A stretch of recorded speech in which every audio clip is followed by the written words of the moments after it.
Season's greetings, LEGO fans! For this week's build, we're going to be continuing with the Winter Village series by building the Winter Village Fire Station. Kit number 10263 at 1,166 pieces, and quite simply, I think this will be a great addition to anyone who wants to build a Winter Village of their own. So, without further delay, let's get building!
With the Winter Village Fire Station complete, I gotta say this is a pretty nice addition to anyone who's building out a Winter Village scene. Coming with, of course, the fire station, which is covered with snow and garlands, a cute little fire truck, a skating rink, which is very thematic to the season, and a nice little Christmas tree, which is very thematic to the holidays. Starting with the fire hall, this two-story brick structure has room on the first floor for the fire engine and some firefighting equipment, a little lounge with nap space and kitchen up on the second floor, and all topped off on the roof with the firefighting flag. Attached to the front face of the building, we have 6 evergreen garlands. Right in the center of those, there's 2 little windows with some nice majestic pillars on either side. And just beneath that, we have the large fire engine doors, which are also flanked by some nice large majestic pillars. Off in the right corner of the building, we have a short tower with some nice decorative lattice work on 2 sides. And just beneath that, all the way in the front corner, is this cute little snowman with some oddly shaped short little arms, a bizarre looking cone-shaped nose, and a very cool looking top hat. Just behind that, attached to the wall, there's an odd little box with a little blue light on top of it. Not sure what this is about. Off in the front left-hand corner of the building, we have a little fire hydrant, which probably gets used more by the dog than the fireman. And just behind that, we have a little staircase. A little bit of snow hanging off one side, no railing, so this looks a little hazardous to me, but it's the only way to get up to the second floor. Up here, we have a little lounge space. Pulling off the roof gives us a better look at the interior, where we can see right front and center, we got a little table with 2 swivel chairs. Nice place to have a little meal. Off on the floor, in the right corner of the room, we've got a little dog bed with a dog boat attached to it. Just above that, we can see the calendar, clearly marking December 24th, not too far away, and a little prize for the dog, because apparently this is some kind of show dog. Just to the left of that, mounted on the wall, we have a little radio, And flipping down the calendar and dog award reveals a little bunk bed where one of our firefighters can go for a quick nap.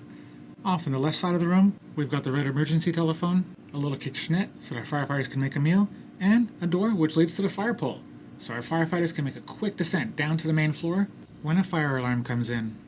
Down here, our firefighters keep just a small amount of equipment off the fire engine. 2 large fire extinguishers, a fire pickaxe, a fire axe, and a fireman's helmet. And for the fire hall's final feature, just behind the bell on the roof, there's a light brick, which, when you press it, will illuminate the interior and, to anyone who's looking in, give a nice warm glow from the exterior.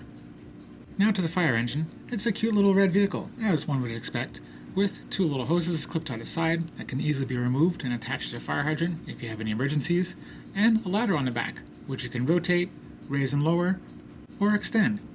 Unfortunately, I don't think it extends as far as it should. I think this ladder should have come with 2 ladders nested into each other, allowing it to extend really far. But as it is, it only extends a few centimeters beyond its initial position, so not very high. But unlike the Creator Expert buildings, the Winter Village buildings are pretty short, so this is probably good enough.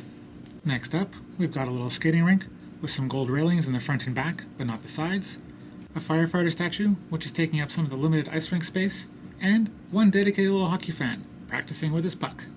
And for the final accessories, we've got a little Christmas tree decorated in yellow and red lights, a bunch of little presents at the base. We have a young mother with her little child on a cute little sled, a tiny little cart for them to play on, and a little park bench with a nice old-timey double lamp right beside it.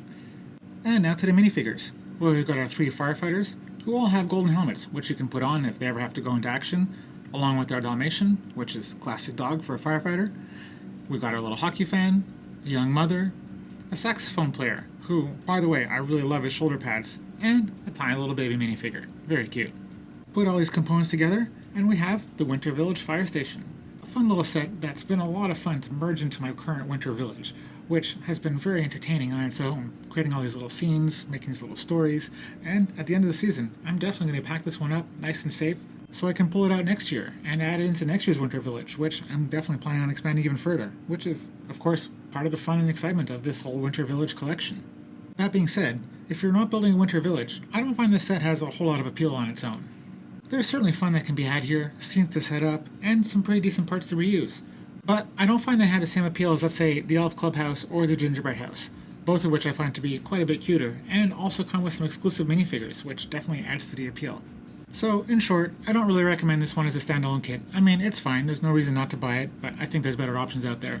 But, if you are building a winter scene, you've already got some of the other sets out there, this is a fantastic addition to the collection, which will be fun to build upon year after year as you continue to grow and modify your winter village.